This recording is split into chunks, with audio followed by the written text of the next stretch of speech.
როგორ უნდა შეუწყოს ხელი შეზღუდული შესაძლებლობის მქონე პირთა საზოგადოებაში ინტეგრაციას მშობელმა, რა სამედიცინო და სამართლებრივ ინფორმაციას უნდა ფლობდნენ ისინი. ამ თემაზე სპეციალური საჭიროების მქონე პირთა მშობლებისთვის ტრენინგი გაიმართა. ორგანიზაციამ შეზღუდული შესაძლებლობების მქონე პირთა უფლებებისთვის ახალი პროექტი წამოიწყო, რომლის ფარგლებშიც თვეში ერთხელ მშობლებსა და პედაგოგებს შეხვდებიან და სხვადასხვა საკითხზე ინფორმაციას მიაწვდიან.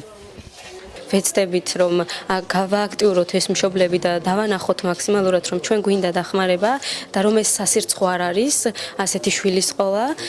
გვექნება მომავალშიც მშობლებთან შეხვედრები ვისაუბრებთ იმაზე თუ რამდენად აუცილებელია მშობლის როლი ბავშვების განვითარებაში და ასევე საზოგადოებაში ინტეგრირებისთვის